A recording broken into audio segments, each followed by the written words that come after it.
So that was the first episode of Series Fights. I'm pretty proud of that video and I plan on making this a series on the channel. I already have a couple of ideas for the next few episodes, but if you want, you can go comment down below which two shows you want me to feature next. Well, in my defense, I never explicitly stated when I'll be dropping the second episode, so I wasn't technically lying. Plus, it was true that I did have ideas for the next couple of episodes. I just didn't get around to doing them because of school stuff. Right, because of school stuff. I was very busy. Lies! Okay, fine. I was just lazy, okay? Whatever. This is the second episode of Serious Fuss. Just got to the video already. Welcome, weebs and normies alike. I am your host, Sir Aaronoticz 52. And this actually, we kind of dropped the 52 a couple of videos back. Wait, what? And we kind of don't use that avatar anymore. Okay. Also, don't try to do an accent anymore. You're not good at it. You're terrible. 80 Prime just kind of cringes at your voice whenever he goes back to rewatch the video. You're bad. You're truly bad at it. What do you want me to do then? Just read the lines normally. You can still call yourself sir or whatever. I don't know why you would do that. I mean, you're not knighted or anything. And I guess we can update your avatar. Oh, so you're basically just going to erase my whole character? Well, when you put it like that, I guess so. Yeah, pretty much. You know what? Whatever. Let's just get to the video already because I'm sure the people watching this are already sick of us blabbering. Welcome, weebs and normies alike. I am your host, Sir Aaronoticz, and this is Series Fights, the show where we pin down two of your favorite series that have about the barest minimum likeness to each other to find out which is the superior show. And yeah, my thoughts, objective, factual, I'm right all the time, that whole spiel. Both shows will be graded based on these 5 categories, which have been updated from the previous 4. The first is the story, which consists of the plot, pacing, story progression, and even the themes and subject matter of each series. The next category is the characters, in which I will be analyzing the main characters of each show, the supporting characters, and the antagonists as well, judging them based on their character arcs, likability factor, memorability factor, and the roles they play in their respective shows. The third category is the technicals. This includes analyzing the art style, the animation, the score, and the openings and the endings. The fourth category is the new addition for this episode, which is the world building, where I break down the world building, history, and lore of each show. And lastly, the final category is the special category that takes into account something that both shows uniquely represent. This can really be anything because it depends entirely on what 2 shows are being featured for the episode. Alright, time to introduce the shows, which I'm pretty sure you guys already know since it's in the title of the video, but damn it, I want to have fun and announce it like a ring announcer anyways. They're both the elite of the elites in the shonen world. They're both deservingly well-beloved titles. They're both the only shonens to have the privilege of getting an anime adaptation. Twice! And they're both dark as fuck when the occasion arises. In the red corner, we have the Hiatus Plague, shonen adventure classic that created arguably one of the best overpowered villains in all of anime. You know what I'm talking about. The only shonen title bold enough to have a character that is openly turned on by strong little boys. Hunter! Specifically the 2011 version. And in the blue corner, we have one of the most iconic shonen titles to ever be created. The only show that even the furries don't dare to touch because even they admit that what happened to Nina was fucked up in every way, shape, or form. The show that fucked over kids more times than Earl Bradley in his prime. Too much? Yes! Okay, let's move on from that joke. That was just a joke, obviously, but by the way. Fullmetal Alchemist! Specifically Brotherhood because it follows the manga storyline more closely.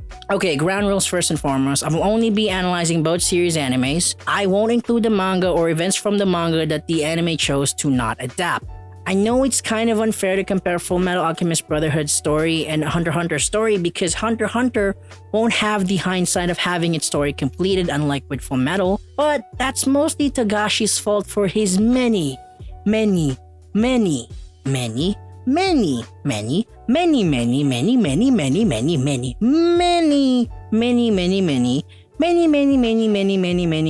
hiatuses. Also, I'm choosing to omit the 2003 version of FMA and the 1999 version of Hunter x Hunter for obvious reasons. Okay, I think that settles it. Let's get on with the first category.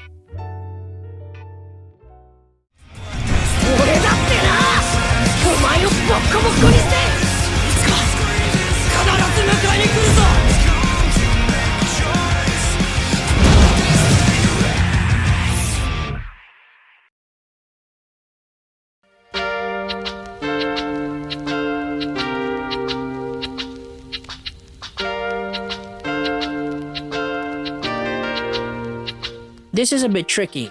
Due to the nature of it being a shonen, the story of Hunter x Hunter is separated by arcs, and these arcs vary heavily from each other in terms of quality, tone, and themes. Don't get me wrong, this is not a bad thing. Far from it. In fact, I would even go and argue that this is what makes Hunter x Hunter special, because Togashi is able to explore whatever type of story he wants without being limited by conventional storytelling tropes. It makes the show fun and unique because you get something different for each arc. You want to watch a tournament arc? Well, Hunter x Hunter covers that. How about a sports anime within a role-playing fantasy adventure game? It covers that too. And this method of storytelling from Togashi has led to the creation of undeniable masterpieces such as the York New City arc and the Chimera Ant arc, which is considered to be one of the best arcs in all of anime. And rightfully so.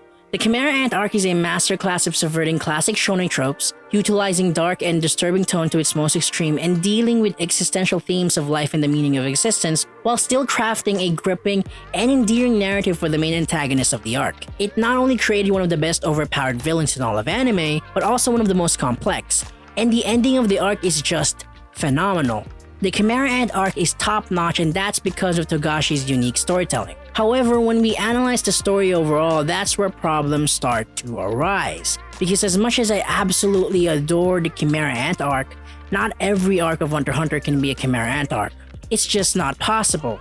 Some are gonna be good, just not as good, and some are gonna be okay and enjoyable, but again, it's just not on that same level.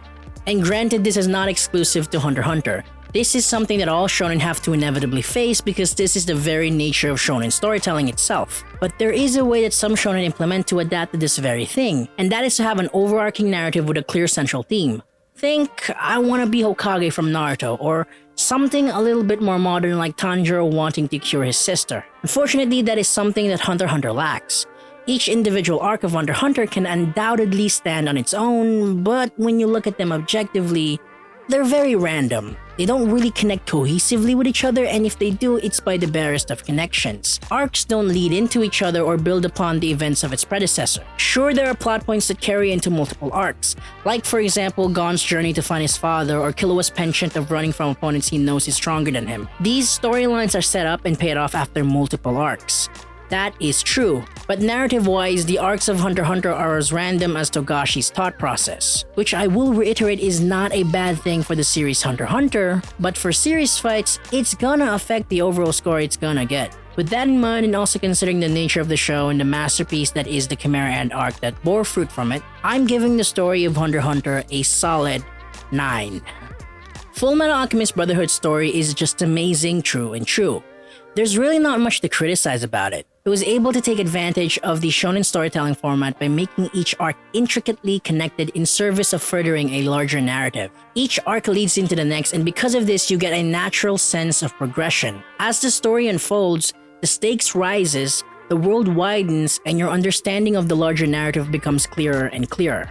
This makes the payoffs in the show so rewarding. There's a reason why Fullmetal's ending resonates with so many people on a personal level. Because of the way the story was told and how it all culminated into this masterpiece of a finale that wonderfully resolved and concluded all the storylines that were set up prior. Following the story of Fullmetal is a wonderful journey of excitement, wonder, melancholy, but ultimately, contentment. That is why Fullmetal Alchemist Brotherhood is considered one of the highest rated animes of all time. And even when you look at the central theme of the series, because Fullmetal Alchemist is such a profound show, it tackles quite a lot of heavy themes. But the reason it doesn't get too messy and cluttered is because, like with its narrative, the show has a central theme that connects everything together.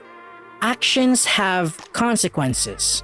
I know it's simple and not that profound sounding, and kind of cliche if you really think about it, but simplicity oftentimes is one of the hardest things to master. All the major characters have stories that pertain to this, from the Elric brothers who foolishly committed taboo by performing human transmutation and suffering the consequences from it, to the state alchemists of Amestris that have to deal with the guilt of having committed genocide over an entire race. Consequence is a big part of Fullmetal Alchemist Brotherhood's story, and upon rewatching the series for this video, I was pleasantly surprised at how seriously Arakawa-sensei portrayed this concept in her work. Actions that characters take in the story have weight because Arakawa-sensei pulls through when it comes to delivering consequences, no matter how dire and unpleasant they may be. And this happens to any character whether he or she is a fan favorite. Sometimes it's being forced to flee your own country, leaving behind everyone you love, and sometimes it's being paralyzed from the waist down. And these consequences that characters suffer have lasting repercussions that oftentimes shape the events of the narrative moving forward. Fullmetal Alchemist Brotherhood's story is virtually flawless, and its central theme so perfectly implemented. 10 out of 10 hands down.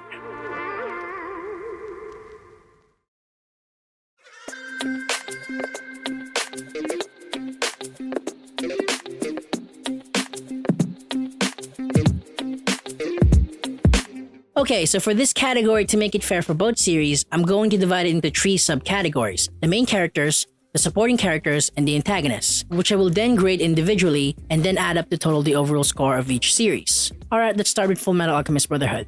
The Elric brothers are fascinating characters because both of them are central figures in the plot of Fullmetal Alchemist Brotherhood, yet they're not really that significant when you really think about it. They're the children of Hohenheim, essentially one of the most important characters in the Fullmetal Alchemist Brotherhood story, yet that doesn't really give them any special privileges or gifts. In fact, the only reason they're important in the story to begin with is because of their own doing. If they hadn't been compelled to revive their mother using human transmutation, they really wouldn't be significant in the overall narrative, even if they are Hohenheim's children. They're not the strongest and even the smartest characters in the show, and they don't even have any special alchemy that separates them from the rest. They're not special in any meaningful way. But I love that. All the mistakes that they've made, decisions that they took, and successes that they've achieved, they got because of their own actions. They're not a product of their circumstance, nor are they a result of a larger power pulling the strings, or fate running its course. They are who they are because of their own actions, and it's amazing seeing characters in shonen written like these two when the medium itself is filled with privileged characters flaunting privileged powers. Not that there's anything inherently wrong with that. In terms of character arc, I will say they're very one note. They don't really have this big change in perspective or philosophy midway through the events of the series. They become more knowledgeable about alchemy and the truth about Amestris. They certainly mature as characters, especially Edward, and they do grow up. But in terms of a big character change or arc, there's really not much there. Their development is more constant and feels like a natural growth from childish antics to fine adulthood, which in and of itself is a testament to Arakawa's fantastic character writing. But for comparing against Killua and Gon's more unique characterization, it is a bit underwhelming in that regard. So I'm giving the Elric brothers a strong 9.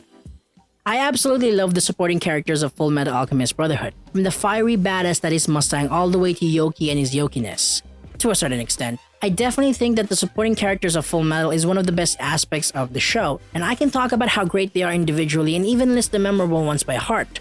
Alex, Olivier, Scar, Winry, Nina. But I am not, because that will take forever. What matters is how they compare to Hunter x Hunter's supporting cast, and I think there is one clear difference between the two.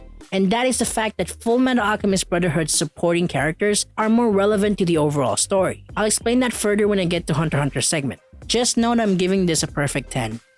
The 7 Deadly Sins, Father, and even Kimberly are all great antagonists. I especially love the characterization of the sins and the ironic deaths that they all suffer. I think that was a great touch on Arakawa's part. Every single one of them deserves their own video, especially Rat, Envy, and Pride. Father, or I guess more accurately, the Dwarf in the Flask, has an amazing story. His goal isn't the most unique, but his motivation for doing it is written so perfectly. He's a character that just wanted to rid himself of the flask he was in but never could. His hubris and thirst for power ultimately became his downfall, and at the end when he was screaming and cursing at the truth who had taken his form, it felt so poetic seeing that visual. Kimberly and the rest of the human antagonists served their purpose. The show was tense and the stakes were high because the antagonists were so great. FMAP did fantastic in this category as well.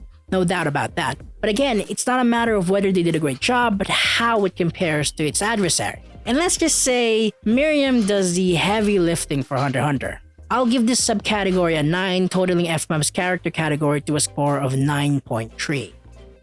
The friendship between Gon and Killua is probably the most wholesome friendship in all of shonen. And that's saying something considering one is a former assassin from a family of assassins and the other is a child with daddy issues and possible sociopathic tendencies. It's a sweet pairing really, but these two are interesting if not for the absurdity of their characterization. Let's start with Killua because I think he is the less interesting of the two. Killua's personality, backstory, and motivation is quite a fascinating tale of juxtaposition. His cool, stylish, and nonchalant personality really clashes with his tragic backstory as an abused former assassin. And I think that's what makes him endearing to so many people even if he is a stone-cold killer. Because we sometimes forget, or at least I forget, Killua doesn't really have any moral quandaries when it comes to killing. Yet he still has that precious boy, we must protect his smile quality to him. And I think that's because even if he is a killer, the genuine childlike joy he shows whenever he's around Gon is something to be protected, especially if you take into account the abuse he had to endure just because of his heritage. Sure, he's not a character with the best motivations and goals, seeing as all he really wants to do is follow Gon around, but if that's what makes him happy, what right do I have to judge him on that? Now let's move on to Gon. And I'm gonna say it now, Gon is the most interesting protagonist in any shonen title I have ever seen. At first, he comes across as your typical MC, stubborn, headstrong, and will do anything to protect his friends. But as the series progressed and we got to experience more and more of Gon's psyche, there's one thing that kept becoming more and more apparent. He has a skewed sense of morality. His moral compass isn't founded on what is morally right and wrong, but rather what he feels is right and wrong. It doesn't matter to him if someone is evil as long as he's not personally affected by that person. For example, Binold from the Greed Island arc was a wanted murderer, but Gon treated him nicely and let him go just because he helped him with his training. But I think what truly separates Gon from his peers is the masterful way Togashi wrote his character. Gon doesn't change throughout the series. It's the bleaker and bleaker situations he's thrust upon that slowly chip away the facade of his character, culminating in the moment where he gives up everything just to kill Pito. The same qualities that defined so many shonen protagonists and made Gon such an attractive lead for a shonen title was placed under a different light, portraying the fallacy of those same characteristics. Gon is a self-centered and hypocritical character, but not in a devious maniacal way, but more so childish naive way. He's a nuanced character that is a deconstruction of your typical shonen protagonist, and because of that, it matches Fullmetal Alchemist Brotherhood's Elric brothers to get a score of 10. The supporting characters of Hunter x Hunter are top-notch as well. I don't think they're as likable as Fullmetal Alchemist, but still top-notch. The difference between the two shows, however, is that Hunter x Hunter's supporting characters don't really stick around. Each arc, we basically get a new cast of supporting characters, and it's great. But when we move on to the next arc, a lot of them are kind of forgotten. Don't get me wrong, there are some really great gems that do get to transcend multiple arcs. Kurapika, Hisoka, Bisky, Leorio. Actually, Kurapika and Leorio are kind of pseudo-main characters. Kurapika even being the protagonist of one arc of Hunter x Hunter. But for the most part, a lot of them don't really get to come back. And that's why I think Fullmetal Alchemist Brotherhoods work better because they stay relevant pretty much the whole way, which a lot of them even become essential in the overall narrative. But Hunter x Hunter doesn't have that luxury because of the way the story was written, so it gets a final score of 9 from me. Now we're on to the antagonist, and I think this is the one aspect that undeniably benefits from Togashi's storytelling. The fact that there are multiple arcs that vary widely from each other means that there are more chances to create multiple great and iconic antagonists, which the series has proven to do on multiple occasions. The Phantom Troop, Hisoka, Illumi, and of course, Miriam are the best examples of this. And they're all very unique and offer very different villain dynamics for each arc. But Miriam is definitely a bar above everyone else, including Fullmetal Alchemist Brotherhood. No other character in Hunter x Hunter is as complex and better written than the antagonist of the best arc of Hunter x Hunter. From his motivation to his characterization, this guy is just a marvel of great writing. One of the only few characters in anime to have nailed the overpowered angle without coming across as forced or tryhard. Everything about this character is nuanced. A villain that never even interacted with the MC, that dealt with existentialism and found his purpose in life through a game, a being with all the power in the world who died in an abandoned garage somewhere having achieved nothing. Miriam is such a great antagonist, one of the best in all of anime, and because of that, he gets a 10 out of 10 from me, totaling Hunter x Hunter's character category to a score of 9.6.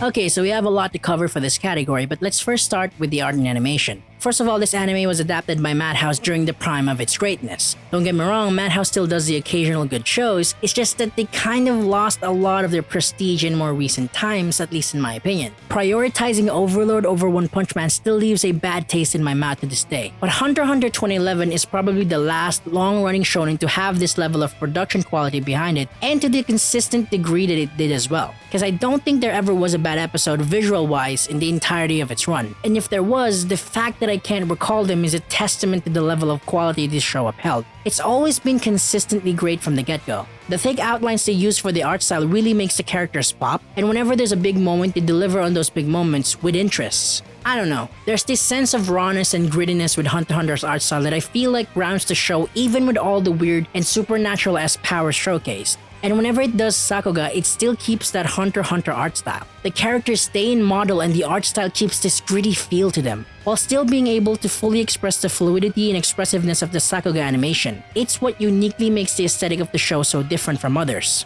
In the music department, Hunter x Hunter is also very much a contender. While the opening song stays the same, the endings are the ones that really picks up the slack. So many great endings, from the soft metal classic that is Just Awake by Fear and Loathing in Las Vegas, all the way to Hiyori Itai by Yuzu that ended my Chimera Ant arc episodes on a high note consistently. The only other anime with better endings than Hunter x Hunter that I could think of is Maggie. In regards to the opening, there really isn't an official reason why Madhouse decided to make Departure by Masatoshi Ono the only opening song of Hunter x Hunter. You know, I've heard it's to pay tribute to Togashi's other series Yu Yu Hakusho, which also had one opening during its entire run. Some say it's because Togashi requested it to be that way. Either way, while I like Departure, I'm an anime opening enthusiast. I love watching, listening, and reacting to different openings, so the fact that Hunter x Hunter only had one opening song is kind of disappointing for me. The score by Yoshihisa Hirano-sensei was able to make full use of the orchestral style to really sell the adventure aspect of Hunter x Hunter. But he also did quite a bit of experimenting in terms of genre and melody. His works are oftentimes really diverse, reflecting the story of Hunter x Hunter. I also like how the score kept getting darker and darker as the tone of the arcs got darker and darker as well. I remember how disturbed I felt while watching the Chimera Ant arc. It's all thanks in large part due to the fantastic score that accompanied it. I mean, what did you expect from the guy who also scored both Death Note and Hajime no Ippo? Two other iconic Madhouse shows. Of course it's gonna be great. And with that, I'm going to give Hunter x Hunter a score of 9 for the technicals. FMAB is a beast in the art and animation department, primarily because it was animated by Studio Bones, one of the best and most respected animation studio in the industry, especially when it comes to action sequences. They're my personal favorite studio, and they've produced some of my all-time favorite animes. Their work for this show is nothing less than exemplary. Like with Hunter x Hunter, I don't really ever remember a bad episode of Fullmetal Alchemist Brotherhood visual-wise. And I like the art style of Fullmetal Alchemist Brotherhood just a tad better than Hunter x Hunter's. The thinner and softer strokes used for the outlines look more appealing in my opinion. I also really think that it helps whenever the Sakuga animation for fight sequences is used because it makes it easier to transition from one style to the other. And the fight sequences are superb. I said I really like how Hunter x Hunter handles its Sakuga, but no studio really does it quite like Bones does. The fluid motions, the sweet impact frames and speed lines, and even the camera work and choreography are all a level above the playing field when it comes to this show. The fight sequences of Fullmetal Alchemist Brotherhood are a marvel to witness and fully accentuates the greatness of its visuals. The only thing that I can kind of criticize the visuals for is the muted colors that they used, but that's really a weak nitpick and a huge stretch at best. And even then I can justify it by saying the muted colors fit with the tone of the show and kind of helps ground it even. Studio Bones did a phenomenal job with FMAP's art and animation.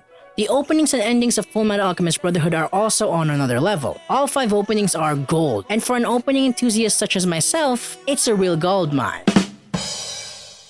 I especially love Again by Yui, both for its catchy song and intriguing visuals. The endings are also solid. My favorite would have to be Shunken Sentimental by Scandal, as it always, without exception, made me feel excited to watch the next episode whenever I hear it playing in the background. And then we move on to the score. Akira Senju Sensei really excels at creating this eerie and mysterious vibe through his classical pieces, which is really fitting for Fullmetal Alchemist Brotherhood and its tone. He's able to arrange very simple melodies into something worth remembering. And the way he uses strings and takes everything out of them is truly amazing. There's a lot of debate whether Senju Sensei's composition for Fullmetal Alchemist Brotherhood are better than Oshima Sensei's for FMA03, and while I personally find Oshima Sensei's compositions better, I will say that I feel like Senju Sensei was able to set his works apart from Oshima Sensei's by making it different and memorable enough on its own. So with that, I'm giving FMAB a score of 9.5 for this category.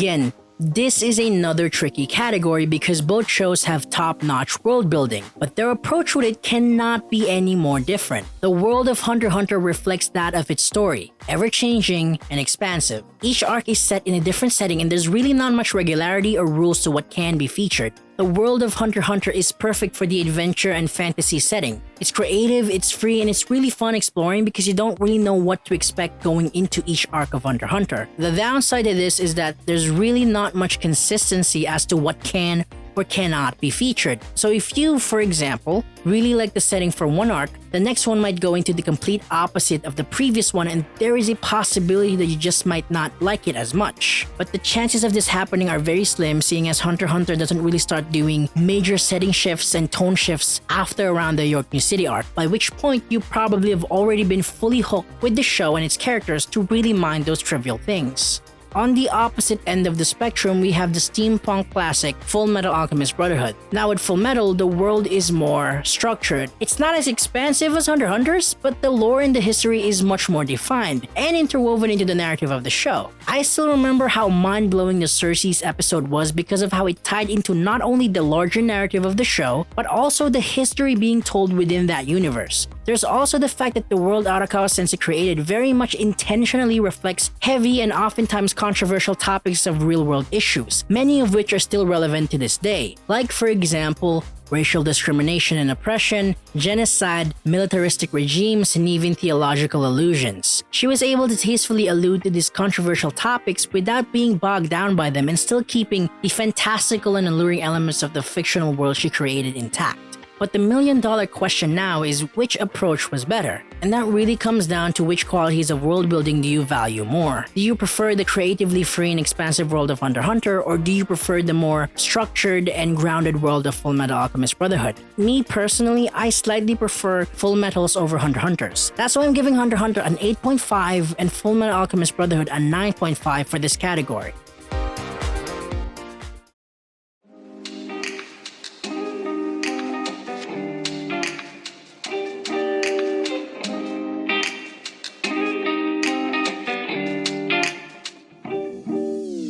Okay, so I think it's pretty obvious what this special category is going to be. There's a concept in Hunter x Hunter that is so integral to the very show itself that it would be blasphemous if I don't mention it even once in this video. And that is Hunter x Hunter's power system, Nen. The best power system in all of anime, possibly all of fiction, but I haven't seen nearly enough fictional stories in my life to actually verify that claim, so don't quote me on that. Yes, for this category, we're talking about both shows' power system, Nen for Hunter x Hunter and Alchemy for Fullmetal Alchemist Brotherhood. And I'm going to be honest right now, Nen is going to win this without a sliver of a doubt. But here is my rationale for my decision. Alchemy as a power system is great because, like everything else in the series, its rules and logic are well defined. Because of this, it makes it easy to bend the rules or play around with the concept because it has such a solid foundation. That foundation being real-life alchemy, which is the medieval forerunner of chemistry. One thing to note about alchemy in this universe is that it is treated as another form of science, not as a magic power system that can do anything. Meaning, knowledge is the most important aspect about this power system. Understanding what alchemy is, what it can do, and what its limitations are is very much a focal point of the power system. No matter how bizarre or crazy the alchemy that is portrayed, it still makes sense because it abides by the internal logic that has been set up in the universe of the show. But the reason that alchemy can never really beat Nen as a power system is because every quality that alchemy has as a power system, Nen also possesses, but with the added bonus of extreme creativity and complexity that comes with Togashi's unconventional writing. Nen is hard to master just because of the sheer complexity of it, for lack of a better term. Personally speaking, I never really understood the nuance of Nen my first go around with the series. It was only after my second and third viewings that I fully understand how transcendent a power system Nen actually was. There's just so many factors to Nen that you have to know in order to completely understand it, and learning them is a step-by-step process, which is why Togashi's method of introducing, developing, and finalizing Nen in the show was so good, because he also did it through a step-by-step process, which made it easier for the viewers to understand. First of all, you have to learn about the 4 major principles of Nen: Ten, Zetsu, Ren, and Hatsu, and the subsequent meaning and function of all of them. Then the next step is learning about the 6 Nen types, and again the subsequent meaning and function of all of them, before getting into the individual Nen abilities that each person possesses based on what type of Nen user they are. And this is where Togashi's unconventional writing truly shines. He creates Nen abilities that are unique, interesting, and creative that make sense within the confines of the already established rules of Nen. And the Nen fights that results from this are cleverly conceptualized. The fights don't just boil down to who has the stronger Nen, but rather who uses their Nen abilities to their fullest. And then there's still the advanced techniques that combine 2 or more of the 4 major principles of Nen together that you also have to learn about. Look, I understand I'm not doing enough justice describing the greatness of Nen as a power system in this video, but there's really nothing I can do lest I make this video any longer than it needs to be. But there are tons of videos on YouTube that explains Nen far better than I do, and I'll put a link to one of those videos in the description below if you want to check that out. Understanding Nen is like solving algebraic equations. It's jarring at first, but once you take the time to learn it, it becomes incredibly fun and exciting. Nen as a power system is the best because the fights are ingeniously crafted, with Nen abilities that are logically sound while also being freely imaginative. And while alchemy is a great power system that works for Fullmetal Alchemist Brotherhood, compared to Nen, it comes across as far inferior. Like a house cat next to a wild lion. That's why I'm giving Nen a score of 10, while alchemy gets an 8.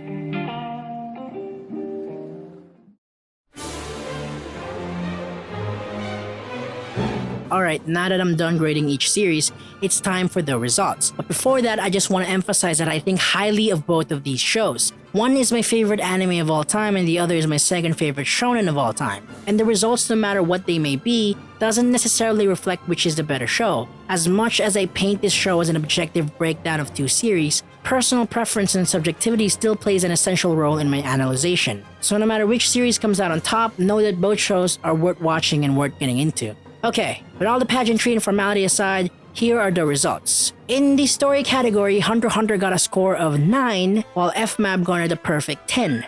The character category, Hunter x Hunter scored a 9.6, while Fullmetal Alchemist Brotherhood scored a 9.3. In the technicals category, Hunter x Hunter got a solid 9, but Fullmetal Alchemist beat it with a score of 9.5. In the world building category, Hunter x Hunter got a respectable 8.5, while Fullmetal Alchemist Brotherhood got a 9.5. And lastly, for the special category, Nen got a deserving perfect score, meanwhile Alchemy got a good enough 8. Totaling all of this, Hunter x Hunter earned a final score of 9.22, which leaves Fullmetal Alchemist Brotherhood to get a final score of 9.26, just barely edging out a win. So there you have it, the results for this episode of Serious Fights. Fullmetal Alchemist Brotherhood beats Hunter x Hunter by a margin of 0.04. Fullmetal Alchemist Brotherhood is the undisputed champion from the blue corner. Again, I just want to reiterate, both shows are worth getting into if you haven't already. They're the best of the best, and this was honestly a hard comparison because of the level of quality each show possesses. Thank you for watching this episode of Serious Fights. I'm your host, Aaronoticz, and I'll see you 1 year from now when episode 3 of Serious Fights inevitably drops. Remember, your waifus are shit if they're not mine, and whoever said 2020 was gonna be a wonderful year was the biggest scammer alive, if they're still alive. I love you non-existent fans, you make my world. Aaronoticz out. Peace.